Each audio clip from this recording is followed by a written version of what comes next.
Following my raising of this issue with you in plenary last week, a Tory councillor in Cardiff has come under considerable criticism, and rightly so in my view, for posing next to some tents in the city centre and calling for them to be torn down by Cardiff Council. Now, this view found some support from the Labour Cabinet Member for Housing, Linda Thorne, who said the charities giving out tents need to understand that they are putting rough sleepers at risk.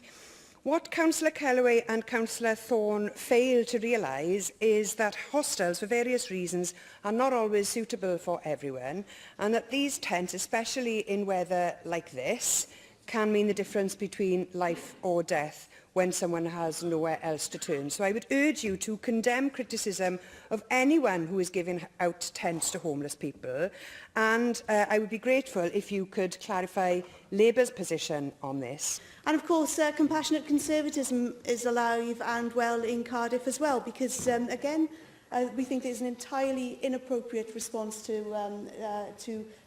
call for these tents to be torn down, I think was the phrase. Again, it doesn't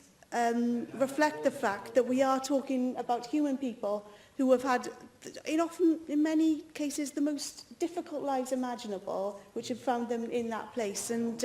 Welsh Government is keen to support in any way we possibly can. We recognise that different types of hostels and different types of accommodation are needed, because there's no one type which is suitable for everyone. And the Minister, I know, answered your questions on this last week, but